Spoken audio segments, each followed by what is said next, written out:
Hello, viewers of Jonathan George Villarreal's Water Emporium. I'm Jonathan George Villarreal, and I'm excited to share with the Happiness Hand our knowledge of the world through the English language. Our videos cover a range of topics such as literature, history, science, and more to provide you with a well-rounded learning experience, regardless of whether you are a beginner or an experienced learner. Our expertly curated videos offer captivating and enlightening content to help you enhance your language proficiency. Today, I'm gonna talk about the the Six Day War. The Six-Day War was a short but intense conflict that took place from June 5th to June 10th, 1967, between Israel and a coalition of neighboring Arab countries, including Egypt, Syria, and Jordan, the Soviet Union, Germany, Saudi Arabia, Iraq, and Algeria also contributed military forces and weapons to the Arab forces against Israel. Despite being vastly outnumbered, Israel achieved a resounding victory over the Arab coalition. The roots of the conflict can be traced back to 1948, when Israel declared independence, establishing the separate Jewish state and displacing hundreds of thousands of Palestinians. Israel controlled 78% of the land that had previously been under Palestinian control, with the remaining 22% being held by Egypt and Jordan as protectors. In 1967, Israel continued its ambition to expand the Jewish state by taking control of strategic Palestinian territories and disputed border areas with Egypt and Syria. In the 1960s, a series of events unfolded, including Palestinian guerrilla groups supported by Syria launching attacks along the Israeli border, Israel attacking villages in the west bank of the Jordan River, the Israeli Air Force doubting six Syrian fighter jets, and Soviet intelligence indicating that Israel was planning a comprehensive invasion of Syria.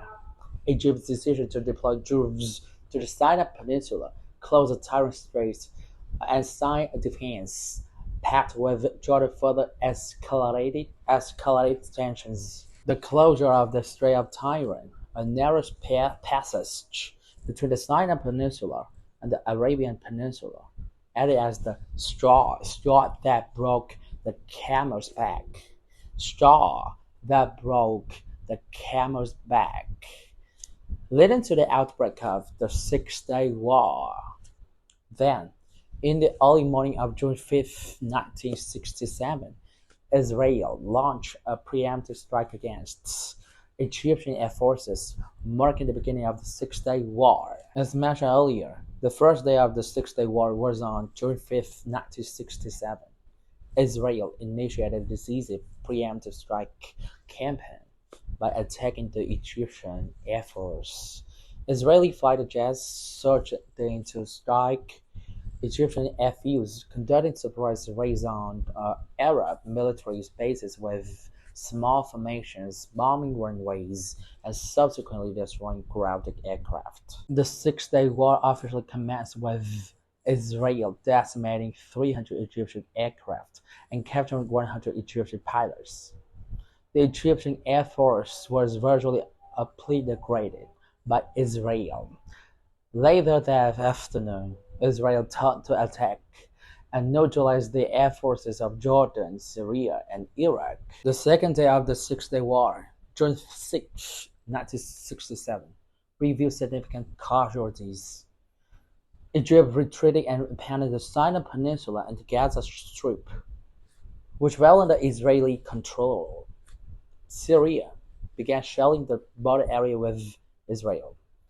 Israeli forces positioned themselves atop the strategic mountains surrounding Jerusalem, overlooking the historic Old City, fearing potential damage to sacred areas and unwilling to fight within the city.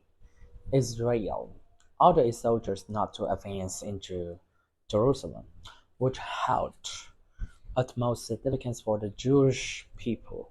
By the end of the day, Israel had captured Ramallah, northeastern Jerusalem, and the Ammunition Hill and Talpiot. On the third day of the Six-Day War, June 7th, 1967, Israel captured and gained control over the maritime routes that Egypt had previously blocked for 2 weeks.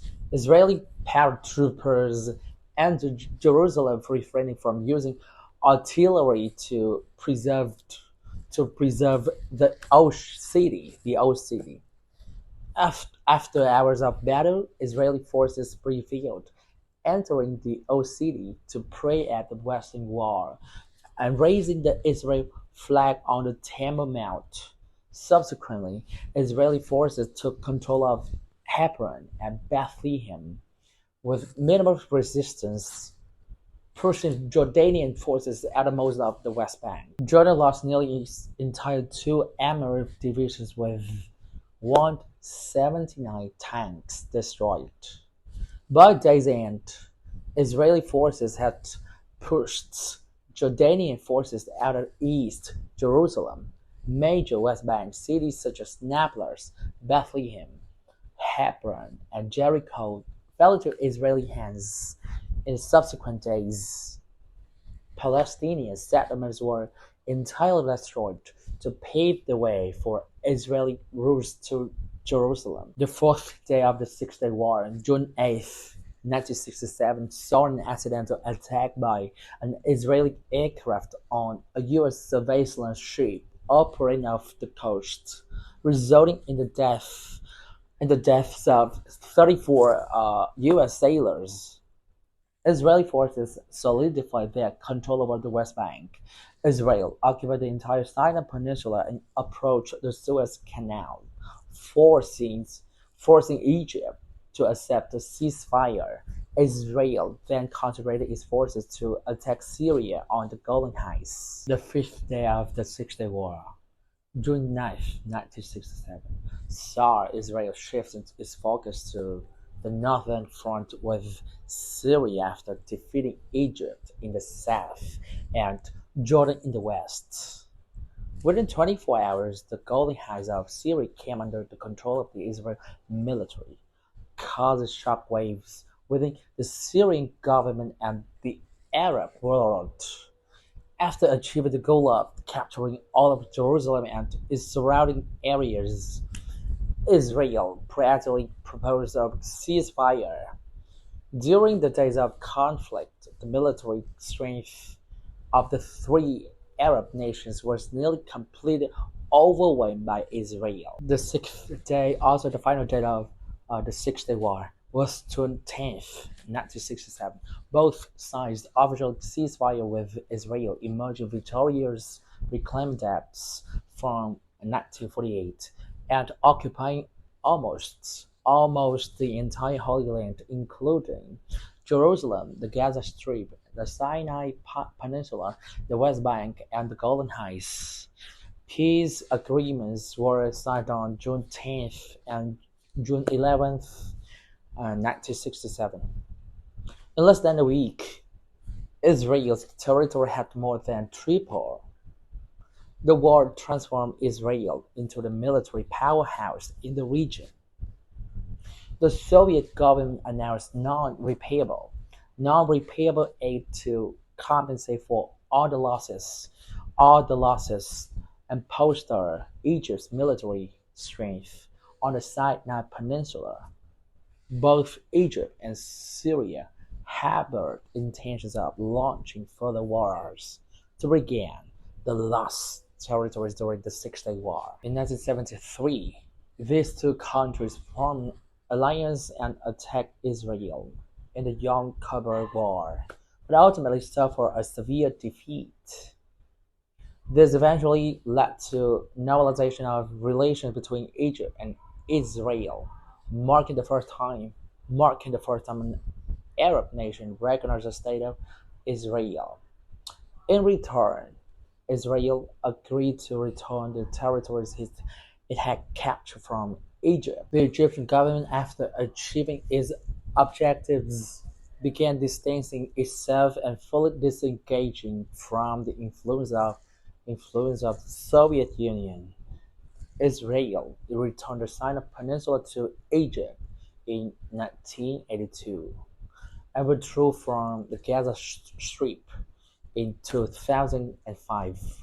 However, the status of the Golan Heights and the West Bank continued to pose obstacles in subsequent peace negotiations. The what is considered a historic turning point in the region, deeply dividing the Arab alliance as they failed to uphold their promise of unity in the fight against Israel.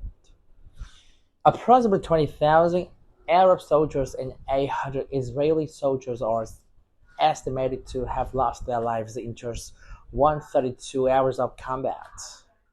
The Six-Day War led to around 430,000 Palestinians losing their homes. The majority fled to Jordan seeking refuge, often without the opportunity to carry any belongings.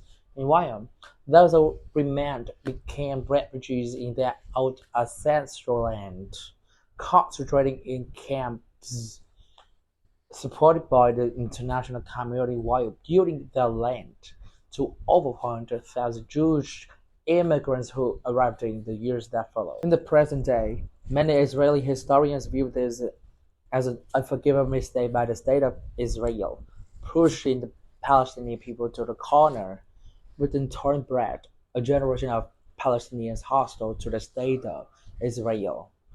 These refugee camps became breeding grounds for opposition forces and incubators for terrorism aimed at Israel.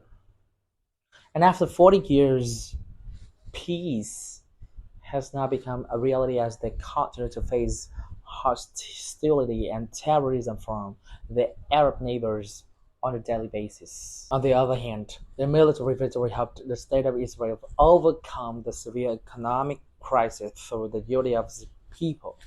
The newly acquired territories brought new vitality to Israel, attracting immigrants from Central and Eastern European countries.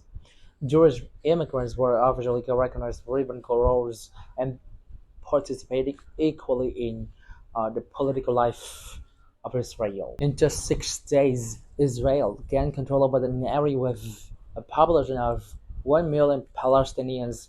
For Israelis, the war was seen as a miracle that allowed them to gain control over the entire Holy Land. Meanwhile, the undercurrents of resistance and desire to reclaim Palestinian land still persist to this day.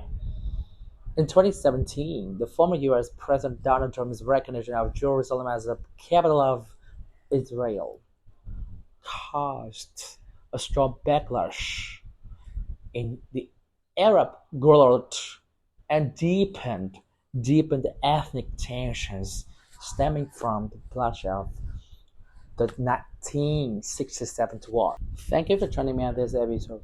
Your questions, comments, and feedback are always welcome and appreciated. So please don't hesitate to leave them in the comment section below. And if you haven't already, please hit the like button and subscribe to our channel for more interesting and enlightening content.